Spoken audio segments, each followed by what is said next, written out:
Ladies and gentlemen, let's kick off. Welcome to our Women in Accounting live show. Today being a virtual morning tea, which I mentioned before, not a virtual lunch. We usually have our little virtual lunch and we have our bubbles and glasses of wine or whatever it may be. So if you've got a cup of tea, I know I've been a little bit unwell, so I'm on some tea with some, I don't know, all sorts of concoctions in there. Beck and I were talking about that before. Hopefully it's good for me. Hopefully I don't conk out in the next 60 minutes, although you can tell my voice is already struggling, which is good because I'm going to hand it over. It'll go in the next 10 minutes. That'll be fun. But special thanks to Professional Partners Education here behind us and our supporters, Hall Chadwick, Profit Master, iKeep, Corporate Lifeline, and Lloyd's Auctioneers and Valuers. If you're returning for the first time, this is our second Women in Accounting show for 2022. If you're coming back and it's your first show, welcome. My name's Paul Jantz. At Professional Partners Education, we're here about providing content, and it's something new that we've created, just content for all accountants. So it's all about providing some non-technical aspects, and whether it's our podcasts or it's these live shows, it's all about what we can share that hopefully all of you can take one or two or three things away and learn. And this is what it's about. So whether it's for you guys or the partners or it's team members, whatever it may be, it's going to be a fantastic 60 minutes again. Now, in our first show, which was interesting because I gave a big shout out to a lot of the men in our industry as well. So I know there was a heap of different registrations. So I thank you again to all the men that are joining this, because while it's titled Women in Accounting, there's still a lot of things that the guys of this world can learn as well. So thanks for all of you that are joining us. Now, as my first guest was Rebecca Mihalic, I suggested to Beck, what about if Beck nominates a new female every single month? And while we've had to push this back a couple of weeks because of COVID, let me introduce you to my new co-host, which is Rebecca Mihalic. Beck, how are you? Good, thank you. I think I'm a little bit better than you this time around. Last time I had COVID, this time you're sick, but between the two of us, we might pull it off. Yes, and we were talking about just how now that we're all and about, and there's conferences again this week. I think there's a Zero Roadshow, there's the ABE, there's the BGL, RegTech going on this week. There's all sorts of stuff. So we're all getting out amongst it. So hopefully we can keep these little illnesses contained as we go into winter. Yes, absolutely. So Beck, for the people that actually missed our little promo, maybe you can share with everyone who you nominated, why, and then we can commence our wonderful little show.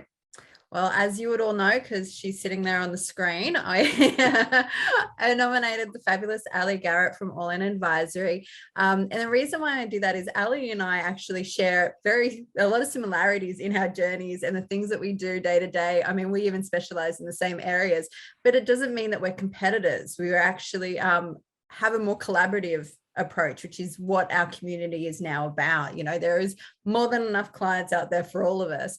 And Aly's been a wonderful sharer of her journey, and more so recently since kicking off her podcast. And I just think she's got an amazing story to share with us all. Brilliant. And that's probably a nice little segue to say, welcome, Aly. Thank you. Thanks for having me. It's great to come on board. Yeah, and you're right. You know, it's a funny thing you say that, Beck, in terms of the ability to continue to share ideas, and it's a big world out there and there's plenty of clients out there, but there are some people that still get a little bit funny about that. They'll learn.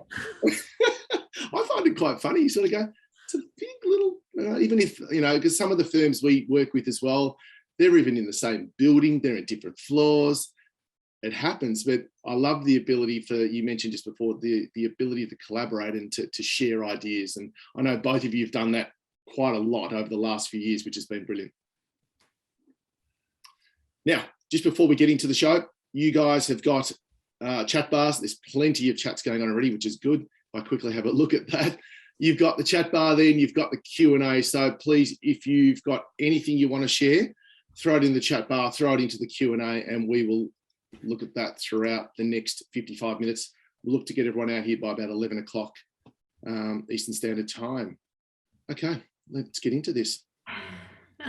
So, Aly, yes, you already mentioned, like me, you really carved out your own journey in the last couple of years. But what I'd really like you to kick off talking about is why you actually decided to leave behind the traditional path we both started on and kick off All In Advisory. Like, what brought you to this point that you didn't want to do what you were already you'd been doing and what our traditional path was?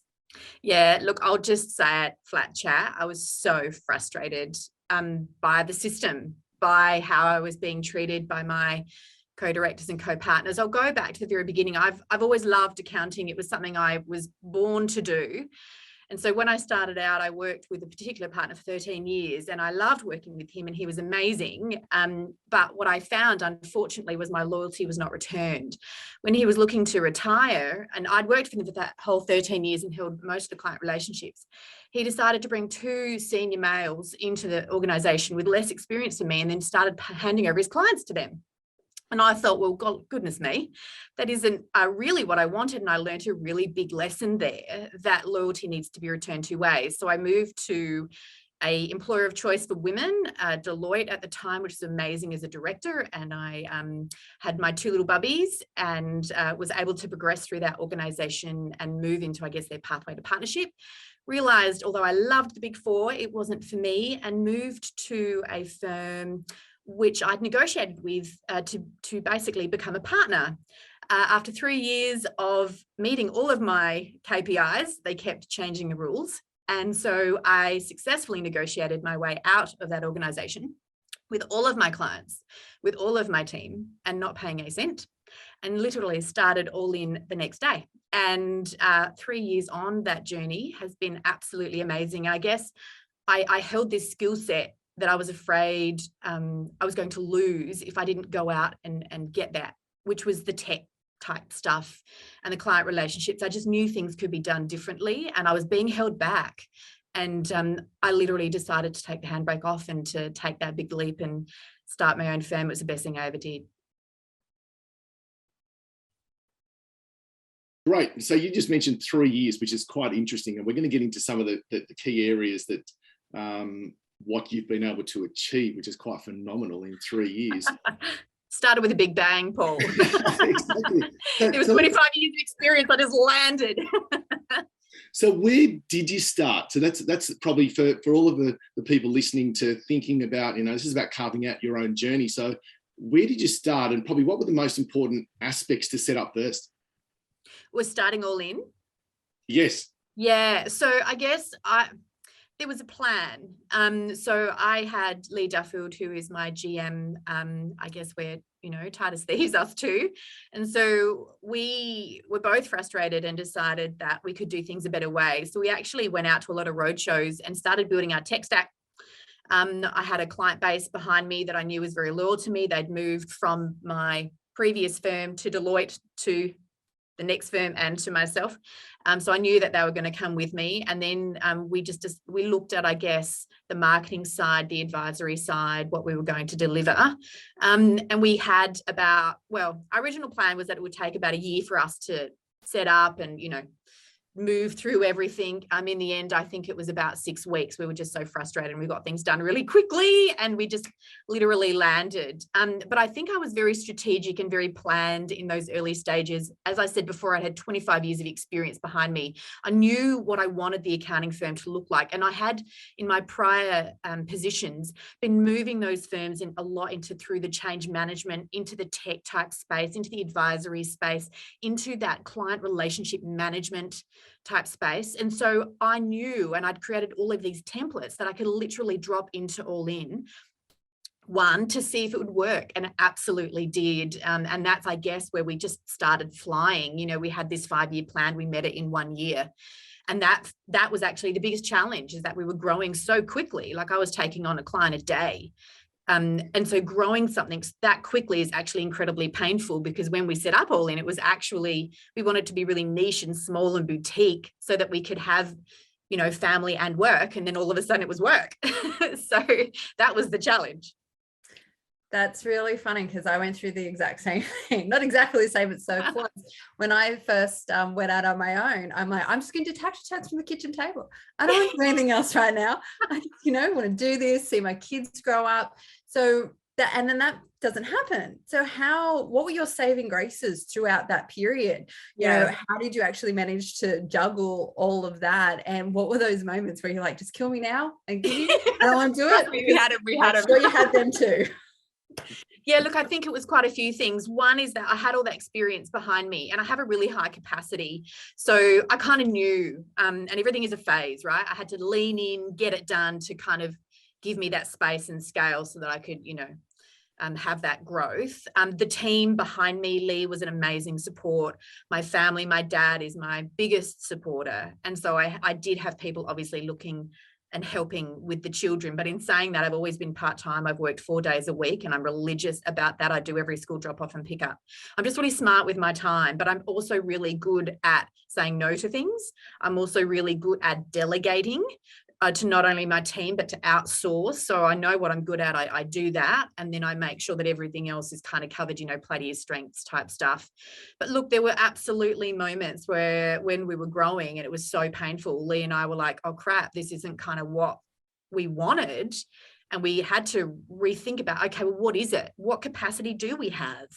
And so we did bring in a pretty good senior at the time, really early on, which kind of helped us. And then we built all of that process and tech and scale, and we made sure to get the outsourced team in there. So I just made sure to over-resource, put lots of processes in, to ask for help and support. And look, I'd learned that the hard way from some pretty bad experiences in my life, to lean on people around me when things were pretty tight, and to just be open and say, sometimes we get it wrong and sometimes we don't. There were tears, there was frustrations, there was laughing, there was joy, all in the same 30 minutes, you know, like it's a roller coaster. But I think we got to the point where we just went, well, we've done something really, really well. Let's just see where it flies. And that was a really uncomfortable feeling for us, but we did, and we're loving it. So great. It is, isn't it? Because I just can't imagine what that would be like. I know there's certain aspects of when you're running a family and you're the CEO of the house, and like you just said before, you're pretty passionate about school drop-offs and pickups, and so am I, and living across the road from the school helps me. Yeah. But let's go back a step, because you mentioned some key things that I wrote down here that hopefully everyone online can pick up and take away as well. And you spoke about a plan, and you spoke about the importance of planning, and you had a 5-year plan. Do you still have a 5-year plan, and how do you go about planning? Can you maybe share with everybody online how you do that? Yeah, I think planning for me is dreaming. It's the creative mind, and I have this good, great, and awesome. Good is, you know, if we were traveling along and we get a bit of blue sky 5% each year, right? And I had templates of, I knew what client base I had. You know, in accounting, it's really easy, right? You kind of map out your revenues, work out your resources. Here's your fixed costs, and off you fly. And we were pretty impressed with our budgeting, by the way. Lee was like, bang on. So that helped. And so we have at least that template. But then we look at, okay, well, in 2 years, where do we want to be? Is it that we want to grow the revenue line? Is it that we want to grow resourcing? Is it that we want to grow profit? And each of those things are different for everybody, by the way. I'm not profit driven, PS, by the way, but I am driven by accomplishment. Hence why I went into some of those awards, and through pure joy of what I'm doing. And so I'm making sure that the jobs that we've got, I'm really loving and enjoying, to keep that passion there. But I also allow my creative mind and my free mind to say, where did I want this thing to be if it was going to reach all of its goals? And, you know, some of that for me was in relation to winning some of those awards. It's not just purely financial. We never went into the business to be purely financial. For us, it was about having that flexibility of work and home, you know, getting recognition and doing the things I love, like presenting in podcasts and all of these different types of things. So that for me is my measure of success. Mm-hmm. And so when I'm planning, yes, it's the financial numbers, but then there's also these other intrinsic things on the side about bringing me joy and longevity that are part of that. And so it is literally about reflecting and dreaming. That's my business planning. And making sure that if I hit any of those things, or if we hit those things, we celebrate that, recognize it, and move forward. And one of the other reasons I set up All In was for my team, so that they could succeed. And I want them to be the best versions of themselves that they can be. So when they succeed, when they grow, that gives me that fulfillment as well. Yeah, good. I'm going to come to team in a second, because I'm going to ask you about team and leading and your style. But there was, again, a couple of critical things that I wrote down. And saying no to things. Now, as people that like to run their own businesses, I'm going to go out with we tend to be, I'll put my own hand up. We tend to be control freaks. Okay. So there's yes, one, there's OCD in me. yeah, correct. But there's key things around, you mentioned before when to say no to things. And you also mentioned a key one around delegating. Now, delegating becomes an art, but there's no doubt you get better and better in that. Have to trust your team. Yeah, well, that's right. So is there things that you can share with us with regards to how you went about that, and how it's the old scenario, some people delegate, but they still want to control. How do you stop yourself from doing that? Do you know, the best lesson I ever learned was when I went and had my first child. I was a micromanager, and then I had my first child, came back, and all my team had actually improved without me. And I went, holy crap, I'm holding them back. And then I realized that my way isn't the best way. Just as long as the outcome is reached, how they get there, whether it frustrates me or not, is their choice. And so I learned a huge lesson in my management style when I basically stepped out of the organization and realized I wasn't the most important part of it. And nor do I ever want to be the most important part of it. The second lesson I learned around saying no was actually a situation where my whole life imploded and my first marriage exploded. And I most probably would admit to being a bit of a workaholic pre that moment, but it was a stick in the sand moment to me, where I realized my family was the most important thing. Being a mum was the most important thing. And when I thought I had lost it, I realized that I needed to prioritize. And so every single decision I ever make always comes back to my family and my children. How will this impact them? How will this impact me and my behavior with them? And then it makes it easy to say no. And so you don't need to have kids to make those boundaries. It's what's important to you. Is it your family? Is it your friends? Is it physical activity? Anything like that. Find out what's important to you, prioritize that, habitualize a lot of things, right? How do you build your capacity? Make things a habit, right? Because then you can do more and more things. So for instance, have a wardrobe like, the Zuckerbergs of the world, they wear the same thing every day. Like, that's actually a conscious choice, because they're leaving their decision making for other things. They're putting things in the habit box. So I put as much in the habit box as I can to build my capacity. How do I delegate? I make sure that I trust my team. If I don't trust somebody, I'm never going to delegate to them. But I need to empower them. I need to educate them. I lean in. Short-term pain, long-term gain. I lean in heavily initially and then let them fly. And I need to be able to trust them in order to delegate. And so they need to obviously build that trust, and that happens over time. But that's how I do it. That's me. That's how it works for me.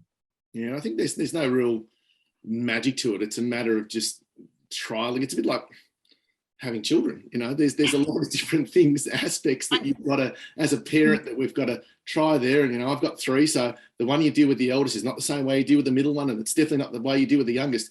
You've got to just do different things. But key words around empowerment, critical, and trust. Finding their strengths and empower them. You have to basically support them to succeed.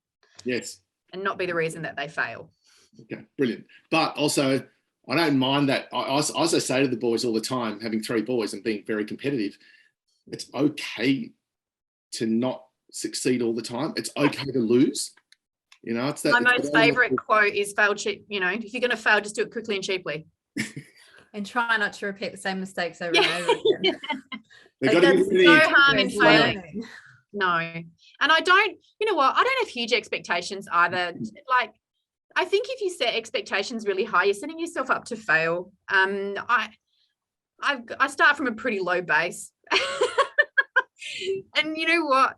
When people build and they get their confidence and you just see them fly, it's amazing the trajectory that they can actually take. And I want to be the support that I didn't have. And that's, I guess, my management style. is I want to give them opportunities. I want to let them see them fly. I want to empower them. And, you know, not for them to succeed despite the circumstances, but to succeed because of them. I think that that's one of the things that, you know, is really important to me too. Yeah, well said. And look, I was just about to fly into, good little segue there. I was going to segue into leadership styles. Yeah. How do you differentiate between, as you mentioned, management before, management and leadership? Two very different things. Yeah, you okay to jump into that for a sec? Yeah, absolutely. I guess my leadership style is, and look, my team would tell me I'm a bit cray-cray.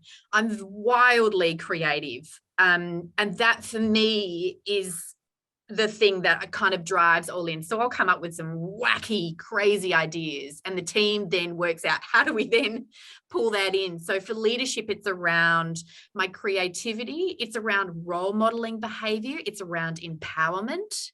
And enablement. I think that's the leadership style. The management style I take is really around the training, education, also empowerment.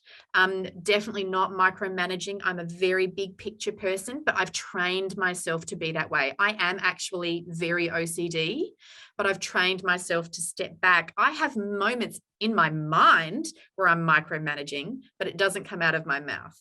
So I'm very conscious of stepping back and allowing people to fail or succeed on their own terms, because everybody has a different style. And as I said before, I learned that the hard way. Is that something that you've, you mentioned, you know, 25 years of experience. And sorry, Beck, I will get you in there for a second. Sorry, Beck. It's okay. Questions. My brain's going crazy. Where was I going with that? 25 years of experience. How have you know, you mentioned OCD and, you know, how have you taught yourself to become like that? I think I'm just really conscious of the world around me. I take bits and pieces of people that I really admire, managers that I've worked with. I take all the best pieces, and I also take a look at the bad pieces and say, I don't want to be that person. One of my biggest moments, I think, was actually when I was at Deloitte, and I tell this story a lot because it has great value to me. My leadership style changed dramatically at Deloitte. I started in a very male-dominated environment. I had 3 older brothers. I was actually quite male in my mannerisms at work. I went to Deloitte, and they empowered me to be who I am, and that it was okay to have a style that is my own. And on one of my first days, actually in my first week, I did some work for a really difficult client, and I worked overnight on it. That to me was normal. That's just the style that I had. And the next morning when I went to my desk, there was a gift. And that gift was actually for my youngest daughter, Estelle. And the card said, "Thank you for letting us have mummy last night." I broke into tears. It was the first time anybody had recognized that I had a family at home. But what that did for me and my management style was it allowed me to be me. It allowed me to be a mum. It allowed me to be a woman. And it allowed me to hold a senior position in that organization and to form what that would be in my world. And I now lead with more empathy, with more understanding, with more emotion, and that's okay. That's my style. But it completely and utterly changed me. Yeah, and as Eddie just mentioned then, what a beautiful gesture. Agree 100%. I think it's a funny thing when I'll use the word awareness, just being aware and doing a tiny little thing like that. You know, I often speak about the 1%ers as well with our team, and it is, isn't it? It's that 1% that has meant so much to you. And it changed my life. Correct. It's what I like to call lollipop moments. Little things that you can do that are incredibly thoughtful that can potentially change the trajectory of somebody's life. And they happen. You just need to recognize them and do something from it. Yes. Lollipop moments. Love them. Think I'll stop. You'll stop? I kept waiting for your video to cut out, Paul, again. It's all right. Were you switching it off? Absolutely. But I do, every time I listen to Aly talk, it just brings back all these memories of things that I've been through as well. Yeah. You know, some of it great, some of it really not great. But when you're talking about your lollipop moment, I actually had, and this is probably not great, probably more horrific. I had a sign that was up in my office many years ago before I kicked off Aptus that said something along the lines of look like a lady, think like a man, work like a boss. Like, how terrible is that? But this was the mindset. I'm talking 15 years ago now. This is a long time. And it was this mindset that we had to behave much more like men in a male-dominated environment to get everywhere. And like Aly, it wasn't until I moved into something where I was more comfortable with who I was and approach things in a warmer, more confident way, the way, you know, I almost treat my team the way I treat my children, which is like good and bad, because sometimes it's stretched. But that, and what's made a huge difference for me as well is surrounding myself with other female leaders. So my business partner now in Sydney, who I work with every day, is Simone, and she is fabulous at keeping me grounded as well, because sometimes as women, we need other women around us to remind us who we are. And Aly, you have Lee. Yeah, I've got lethal Lee. And I'd love to like lean in a little bit more and talk about that relationship there. And because we've talked about trust with your team as well, and there's a great relationship there. So how did that actually form? Lee? Well, when I went to my previous employer, Lee was actually working with another partner, and she was basically under the thumb. She had no freedom, and she was under a manager that was quite stifling. And I saw her. There was a lot of things that I saw in her that I saw in me, and I made it my mission in life to save her. So I kind of did a few moves and got her as my own manager, and I allowed her to be free. I allowed her to do the things that she wanted to do. And Lee is a brilliant mind. You know, she's got a master's of tax. She's incredibly brilliant. And she has strengths where I have weaknesses, and vice versa. So together we're an absolute powerhouse, but I respect her to the nth degree. I admire her incredibly. And I guess she's a bit like my work wife, but we spend time in that relationship. Like I will do, you know, I will sacrifice for her as she sacrifices for me. I will want her to succeed just as she wants me to succeed. So I think in any relationship there's give and take, and you have to respect that person. But I respect her enormously. And, you know, without her, I don't think, well, we wouldn't have all into the place where we are now. I think it's two powerful women leading this organization.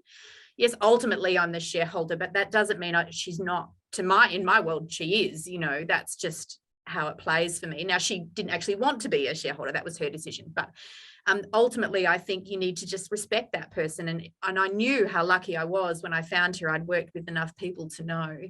And, you know, I've had a few of those people in my career, and I'm still friends with today. They just went into commerce and didn't stay in professional practice. So when Lee said that she was looking at moving on from where we were, that's when we kind of went, well, hang on, something good could be happening here. That's fantastic. And I love what you said that you saw her. And that is a huge, that sentence has so much more meaning in it than just, oh, I saw this person walking down the street. No. Yeah. I saw her. And that is amazing. Lee probably doesn't even remember this, but the first time I met Lee was before I met you. And it was all the way back, it was years ago. I was at this conference. I was talking at a conference for Abdo in Adelaide. Yeah. And Lee was there in the crowd, and she was just there. And I don't know, she might be horrified. She looked so bored and uninterested, not in the content, but with the people she was sitting with. That would have been about right. You could see that she was stifled just sitting there. And I saw that in her as well. And when it wasn't long after that I saw the announcement between the two of you, I'm like, so great, because I actually knew of Lee before I knew you, which is really interesting. And a lot of people did. A lot of people knew Lee first because she was going out to all of the events. I was back with my little Bubba. She was very little at the time when we started. But and I think that's the thing. Sometimes, you know, you have to be awake to the people around you. And if you see potential, if you see something in somebody, help them. You know, give them something to step up onto, support them. And certainly in my career, when I've taken those actions or been myself and been authentic, it is absolutely led to more success than me pretending to be something I was not. I call it the corporate veil. I wore it for an enormously long time, and I rebel against it now. So good. It is so good. Sally, where do you spend, again, sharing with everyone online, where do you spend the most of your time? You know, you mentioned you work 4 days a week. People are obviously fairly important. Lee's fairly important, but I'm sure the rest of your team are as well. Your family's fairly important. From a work point of view, where do you spend the most amount of your time and why? Yeah, look, it's certainly on the creative side. It's around actually the marketing, how we go out to market. It's around client relationships, building revenue. That's where I spend my time. I'm actually not allowed on the tools anymore.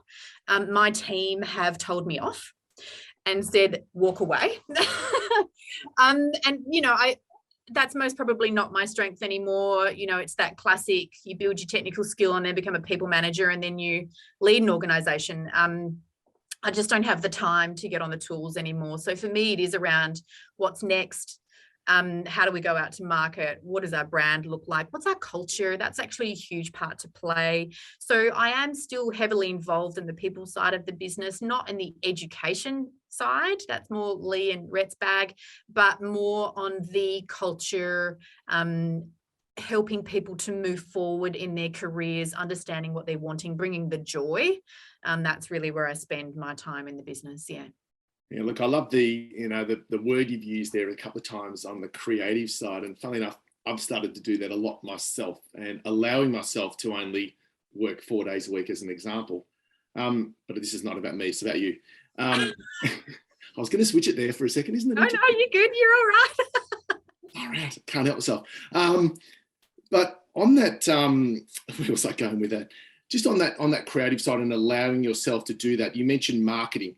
Now, marketing is probably something, been in the industry for as long as I have as well, but not practicing. Marketing is not one of the key strengths that would usually come common. What are the key things that you've learned to allow yourself to be creative? In probably the last even 2 or 3 years, I've seen, you know, you can talk about the video that you did with your story and just things that firms don't usually do. Are you okay to go into a little bit of that? Yeah. And look, I know it's a really uncomfortable place for a lot of people. I'm not a marketer by background, but I do know accounting. And I do listen to clients and I do listen to what clients want. And also I listen to my team. And in fact, marketing is a lot more about listening and engaging listening rather than actually doing anything else. You're literally just trying to deliver what people are wanting, but you need to listen first. But I think it's about thinking outside of the box, I certainly push outside the square a lot. And I think that's where we've found our niche, is that we don't look like your normal accountants. We don't talk like them. We don't act like them. And how did that come about? I used to go to networking events and people, when, you know, they'd ask what I did and I'd say I'm an accountant, they go, oh, I didn't think you're an accountant. And so it was about redeveloping what that look like. Well, I'm just going to be me, so we authentically deliver, you know, who we are. But marketing and branding is actually an incredibly important component if you want to grow in your business. If you want growth in your business, then you've got to build a brand. You know, branding takes an awfully long time. It's not just putting something on the socials with a call to action. It's actually about having a culture behind it. It's having the right verbiage. It's around having around the right, you know, graphics. It's about how you present yourself to market. And I learned actually at Deloitte, when I was moving through the pathway to partnership, to that you needed, like, because it's such a large organization, how do you stand out from the person next to you? Well, it's by your uniqueness. What makes you stand out? It's about that you have a brand. What does that mean? And so I actually had a lot of self-thought and reflection on what is it that I am. And that's where my specialization in the tech and tourism kind of played out. I can do what normal accountants do, but what makes me different? It's this. And so I think if you're looking at your marketing and branding, look at what makes you different. Look at who you are and what makes you different, what's authentic to you, and then start to build your story and tell your story. That's really what we've been trying to do it all in. It's our story. This is our story. And I think when you start to tell your story and the why, it then can create this congregation of people kind of feeling the vibe, you know. And so that's, I guess, where that's come from for me. And the more I've lent into it, the more I've enjoyed it. And it's kind of come to life. If you look at where we started at All In with our branding, if you look at where we are now and how we talk, we're actually a very different being. And that's us evolving and feeling confident and strong and knowing that we got this and people are going to like us for who we are. And if they don't, totally cool. We don't want you. Yes. It's a very, very good point. And, there's, I suppose, over my journey as well, and for everyone listening, there's a key one in there that Aly just mentioned, which is the why. A lot of people market the what. Yes. People buy the why. So think about that again. If you're not quite sure, go and do a Google search for Simon Sinek and have a look at Simon and what he's done. He's done a lot of TED Talks. He's just an amazing individual, but you can learn so much by just thinking about that for a second. Okay, well, what's our why?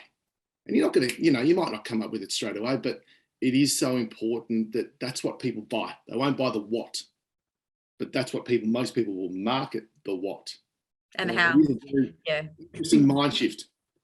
Yeah, absolutely. And Simon was actually, I listened to that Why TED Talk and it completely changed my life. And I have pivotal moments in my life.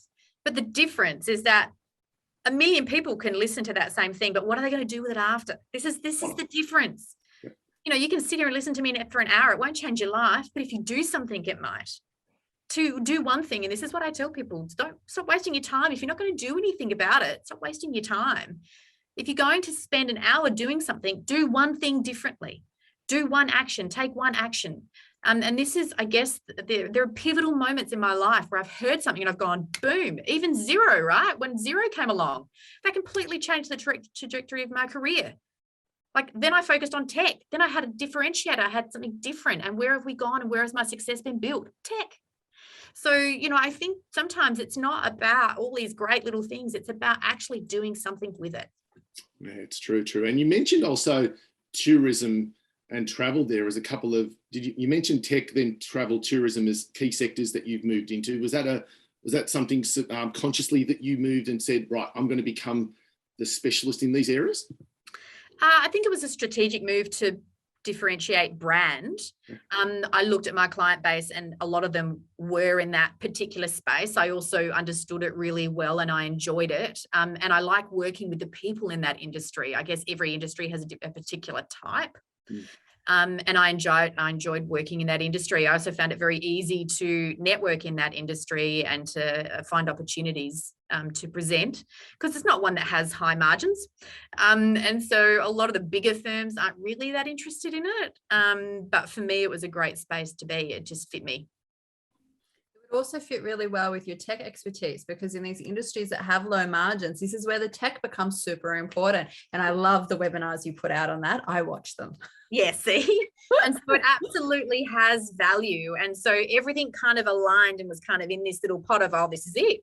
And, we just kind of found our niche. But these things take time. Like I've been focusing on tourism for over 20 years. It's not something that, I'm going to pick tourism today and I'm going to put out a blog and therefore I'm a specialist. You actually have to have people in that industry, know there's different lingos, there's different languages for every industry. Learn it, lean into it, network, right? Get uncomfortable. That's another thing I tell people, like you're going to get nowhere sitting in your comfort zone, get uncomfortable, get used to that feeling. And then it becomes normal. Like I used to be absolutely petrified of doing speeches and talks. And like this was a long time ago, but now I absolutely love it. But how did I get comfortable with it? I just kept doing it. I used those nervous butterflies, as this is like, I'm feeling good. And I think it's important to have that as well, because no one, like, look at you now. If you've said that to me before, I would definitely not think that. But you take us all. I'm the shyest person in my class. But you take us all back to that stage, and it's never comfortable. But I think you're right. Learning new ways of coping and the butterflies, and they're good things. Getting nervous still when you go up on stage to present in front of, whether it's 5 or whether it's 1,000, it's exciting, and using that energy, which I feel is exciting. Yeah, absolutely. And it's how you think about it. It's a mind game, right? Yeah. Our minds are one of the strongest muscles. We need to actually use it. We can't let it control us. We control it. Correct. Now I'm going to have to refer to some notes here, because I want to talk to you and ask you to talk to us about painting the picture here with some of these awards that you've been able to win for All In Advisory. So I wouldn't be able to name them, so you say it. marketing as well. But you had an amazing year last year for 2021. So Partner of the Year, Overall Excellence Award of the Year, 2020 Boutique Firm of the Year, was it? That's right. Yeah, less than 30. Yep. And then we got Zero Cloud Champion, which was a big one for us. There you go. So Zero Cloud Champion. Then you're also Firm of the Year. So you've been, Startup Firm of the Year. And then also what Beck was involved with, the top 50 women in accounting. Yeah, that's right. Yeah. And there was a few more before that. But yeah, look, and, that was actually a really strategic move for us when we started All In, being female-led in an Adelaide environment. We were just a bit worried that people wouldn't give us the cred. So we decided to, I guess, enter awards, and we had great success. Now, in saying that, I actually put an enormous amount of time and effort into those awards with great thought. So it wasn't just, a couple of words on a page, because they had meaning, they had value. It was also a great reflector. It was great because, it helped you to plan forward. It gave us great direction. It gave the team direction. And then when you win, you're like, oh, wow, that's cool. And the team thinks it's great. And your clients think you're the best. Even though, it's an award, it doesn't mean you are the best. It just means at the time somebody liked your submission. But, I think for me, there was great value in doing that. It absolutely 100% built the brand and it built the credibility. Now, in saying that, I am not putting in for any more awards. You won't see us on the award circuit this year, more because I want other people to have that same recognition and feeling. And we've kind of done what we needed to do, and we had more success than what we ever imagined. And my team felt good. And so I'm like, okay, let's just hold on that. But look, there was certainly great value in it. And to be honest, I most probably wouldn't be sitting here on this webinar talking with you today if we hadn't have won an award or two. Is there a standout that out of all the ones, you mentioned there was a few others, which you're right, I had a list, but I didn't go through all of them.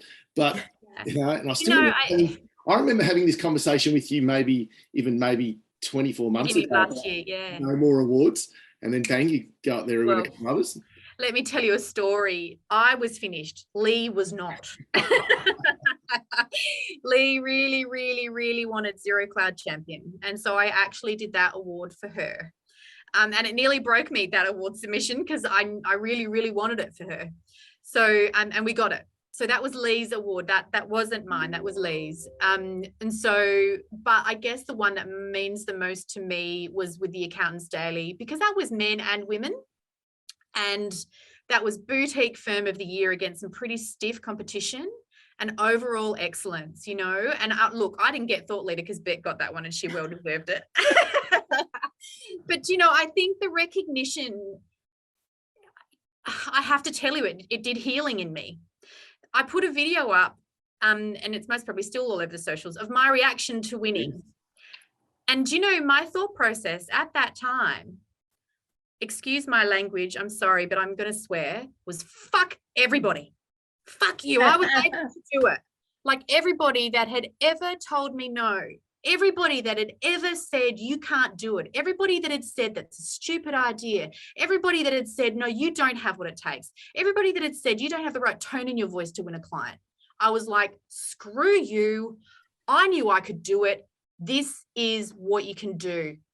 That was my reaction to winning that award. Was that a healing moment for me? Yes. Yes, it was. That is so amazing. And I've said before about awards, the best thing for, and I love that you won the award in the Accountants Daily, so it's men and women, but a great thing for women about other women winning awards is we don't have enough people to look up to. So the more people and you and your team, and when we go out there and, to achieve and feel confidence in life, you need to be able to see yourself in your leaders, and you've managed to create that and contribute to that, which is amazing. But I'd love to really, really know is, Aly, who inspires you? Do you know what? It's all the women around me. It's you, Beck. It's Lillette, it's Nat, it's Kylie Parker, it's Kelly Chard, it's Brooke Kaira. It's all of the strong, powerful women in our industry. Lethal Lee, right? It's all of those people around me that inspire me, that empower me, that I see things in and I'm like, you go, girlfriend, you go. Like I want I want to see other women step up and own their power. Like it gives me more joy, to be honest, seeing Lee win something than me, because I'm super excited for her. Like, she deserves it, right? Like, when you got thought leader, I'm like, yes, Beck, yes, you deserve that. You own that, woman. Like, that is true to my core. That is what I love about it. And you know what I love about those awards is that you can step up. It's just something that you can step up onto. I don't care why they did it or how they did it, but it's the outcome. It's the result. It's the empowerment. And you're right, Beck, it's the role modeling. But I get inspired by a lot of people all around me, not just women, men too, who I see the little things. It's not just one particular person. It's little things that I see in people that I think, oh, I love that. That's such a wonderful thing. You know, it's all of those little things. I also love the fact that if we had done this, a bit like live television, really, you know how sometimes live television, they've got the just wait a minute while I play this. I wish I had that footage that we played. I'll put it on my socials, actually, so you can see it. Because now that you know what was running through my head, yes, you'll actually see my reaction is not crazy, but as somebody that felt empowered. Yes, and you can. It's a funny thing because I think it hit the socials obviously the next morning, and it was everywhere, and it was fantastic. But you're right, now to put it into perspective of how it was. See it differently. It's not just Aly go crazy. And trust me, I don't drink alcohol, so I wasn't drunk. This was actually a really raw, deep reaction in my very soul. It's pretty cool. It's pretty cool. Now we are just checking time. No, we're good. We're good because we're going to have time for questions soon. I know there's a bit going on in the chat bar, which I'll have a look at soon as well. Where are we? We're at the end of April. End of April, approaching May, new financial year coming up, a good opportunity. You know, I think again, I'm always a very structured planning person. Is there some advice you can give some of our listeners in terms of, I always used to use this when I did my coaching in terms of what we're going to start, what we're going to stop, and maybe what we're going to continue. Is there one thing that you can share with everyone? What's one thing that you're looking forward to starting? What's one thing maybe you may stop? And what's one thing that you may continue for the new financial year? Yeah, oh, wow, that's a really challenging one for me. Continue, I think, is just continuing to lean into the culture of our organisation and the growth and empowering our people. Stop. What am I going to stop? Yeah, look, I don't know. I think, do you know what the thing is with me? If I find something that I need to stop, I do it straight away. I don't plan to stop something. I just stop it. And look, I'll be honest. We were working from home in the first few months of this year. Our culture went to poo. We had some people really struggling. And so I had to bring back everybody and have some really deep, honest conversations with them, get them back on track. And so I guess we had some very honest conversations. And so we stopped some of the behaviors that weren't helping the organisation. What will we start? I think starting for us, well, we've done so much already.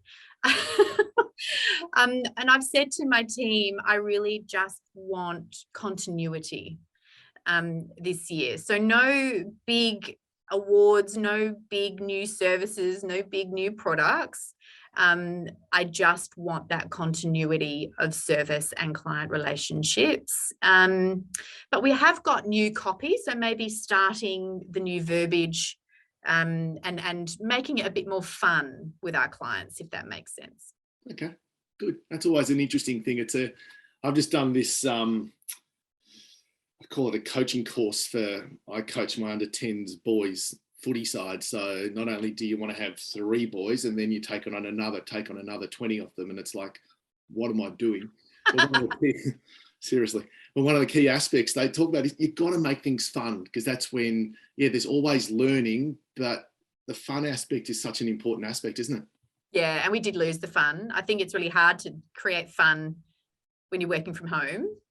And that was really one of the linchpins of our culture, is I wanted people to be able to come into work and want to come into work and you know, to actually like each other. And so you have to build the fun. I actually want to know from you, Beck, because I found that really hard. What would you start, stop, and continue? Good. Oh, wow. No, I wasn't prepared for that. That's not fair. Sorry. So start is I am starting to say no more often, because in case nobody noticed, I'm not really good at that. So that's becoming a lot more important to me, and I'm doing it more regularly this year, which has been amazing. Start, which has got nothing to do with accounting whatsoever, but more about myself, is I've come back onto a bit more of my fitness regime, but specifically around stretching, because I've decided by Christmas I want to be able to do the splits, which I've never been able to do in my whole life. Oh my God, if you do, I want you to video that and show me, please. I've never been able to do it, but that's what I started. Can you video the bits leading up to it? God, no. No chance, but I'm sure my kids are doing it at the moment. So and then continue on. This is so just before, mid-COVID, Simone became a new partner at Business Depot in Sydney. So really continuing on bringing her on that journey, because new partnership is always really difficult, and trying to figure that out. We're still figuring that out. I did this on my own for so long, and then I joined Business Depot, and then it was COVID, and then, so continue on figuring things out. Love it. Good work. Sorry, Beck. That's okay. On the spot. We love that. Yeah. I don't often get lost for words, but you got me on that one, Paul. Now, for anyone that's got any questions off Beck, and to Aly, throw them in the Q&A. Look, thank you that the chat bar's been going off its head, which is fantastic to see. So always encourage that, and great feedback all over the place. But if you've got a specific question, please throw it in there for Aly. Throw it in there for Beck as well, if you've got one for Beck as well. Ladies, I might go to, I'll wait for some questions to come through, but while that, any final comments? We're sitting here and we've gone through 54 minutes, which has been brilliant. And it's always fantastic to be able to share the virtual stage, share the stage with both of you too, because I love spending time. And more importantly, and to everyone online, hopefully it's the passion and it's the energy that comes out as well, which is brilliant. So thank you for being a part of this. Aly, any parting comments from you? No, other than thank you for providing this platform. Rebecca Mihalic, you're a dead set legend. I think these conversations are so important, and each and every one of us can play a role in, leading and empowering women. Each and every one of us can. And it's such an important conversation to continue to have. We get pushback sometimes that, I'm tired of these conversations, or we've had them so often and it doesn't exist. But the reality is, if it exists for one person, then it exists. And it's really important to I guess, be open and honest. And something that we didn't cover, but I do want to cover now, is that I'm really open on my journey through, and you'll find on my socials, I share about my fitness journey, my children, my family, and my work. Because I want people to understand that there's highs and lows in everything, right? And that I want to be, I guess, I didn't have people that were open with me about the realities of how it all works and fits in. So I want to be as open as I can to help others move through that journey. So I have been incredibly transparent and incredibly vulnerable, but I do that for you. I do that so that you can get something from it, so that you can feel that you're not alone, so that you can feel that you have the ability to move forward and to take action, and that you are a powerful, strong person, and that you can do this even if there are challenges. So hopefully you've taken something from today, and just do something with it. Yeah, brilliant. Beck, any comments? Aly is one of my favorite people to hang out with. And it's really interesting because we developed a friendship during COVID online and barely have actually ever been in each other's real presence, except tomorrow we get to share a stage again, which is exciting. So we're both in Brisbane VGL. But what I really love is that I'm going to swear now, there's just no bullshit with you. And that's the way I approach things as well. And when finding that same person it makes me comfortable, it helps me bring down barriers and share more of myself, knowing that I belong to a great community which is supportive, and you are a key person in that. And I absolutely encourage anybody, without overwhelming her, of course, but she is an amazing person to be a friend with. Beck, and I think the same of you. So that's mutual love. Brilliant, absolutely brilliant. And look, it's sort of one of those things that it's sort of, again, I'm going to bring in a word that you used before, Aly, and it's a bit of reflection. And I still, if I reflect now, one of the greatest things that being a dad's a wonderful thing. Being a manager and a team leader is again, but one of the great things that I still remember all of our accounting firms back then used to say, do you just hire all the pretty girls? And I still remember that comment. It's like, but we used to have. I've had that comment said to me. Yeah. 80% of our team were women, and you can learn a lot. A male can learn a lot by being vulnerable and open to learning from women.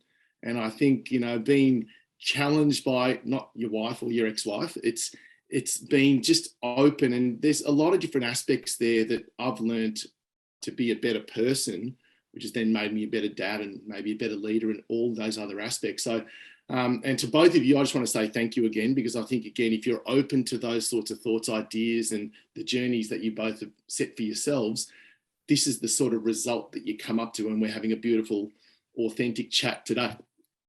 So thank you. That's what I wanted to say. Thanks, Paul. Hey, I see a question in the chat from Matt, and I do want to cover off on it, if that's all right. Yeah. He asked, how do you discover your story and then start telling it in a way that doesn't seem like you're big noting yourself? You know what? Don't be afraid to big note yourself. Nobody else is going to blow your trumpet for you, so blow it yourself. And I learned that. Own it. Be proud of it. Blokes do. So why can't I? And it was a real mic drop moment for me. I'm not scared to say I've won lots of awards, because I have, and I deserved it. The only way you can move through an organization and get promotions is to actually big note yourself. Don't be scared of it. And the more that you do it, it's like that, training a muscle, the more you do it, the easier it becomes. Absolutely. 100% agree. And if you can do it with honesty through that process, that's what's here. It's be honest, be real about it. If you're really, really proud of your accomplishments, then be really proud of your accomplishments. If you want to share a story where maybe you fell over first, then share that part of the story. That's what it is. It's about, and when you do it, the times that I know that what I'm going to say actually means something is when I'm scared to put it out there and having to push past that. And when you know what you've written and what you're going to share is scary and it makes you feel a bit sick, then you know you're onto something, because it means something to you. But don't you get the most reactions from that, Beck? Like every time I've ever put something out that I was absolutely shit scared about doing, like the This Is My Story video, that actually meant a lot to me. Like that was my heart literally on a platter. Like I was so scared, but the reaction I got from that was so empowering. And I think it helps people. So you're absolutely right, Beck. It's the times when you're feeling the most nervous about sharing is actually when you should be sharing. Yeah, I agree completely. And to all of you that haven't seen that, go to Aly's socials and have a look at it and ask yourself, can I do that? The question's always yes, you can do it, and you got to believe in yourself. But like Beck just said before, be real, be authentic, and it'll naturally come out. And that's what you get from these two ladies. So I'm very proud to be on here with both of you guys, and I'm happy to call you my friends as well. So thank you. Thanks, Paul. Thanks so much. Ladies and gentlemen, thank you. It's been an amazing 60 minutes. Hopefully we've been able to share just one or two or three things. My mobile keeps going off and I need to stop that mobile from ringing. Thank you again to all of you that joined us. Beck's going to be announcing our next guest next month, which is going to be exciting as well. So keep an eye out for that. Plus, I have my Empire Masterclass CEO series coming up on May 5, and I've got Guy Pearson right here.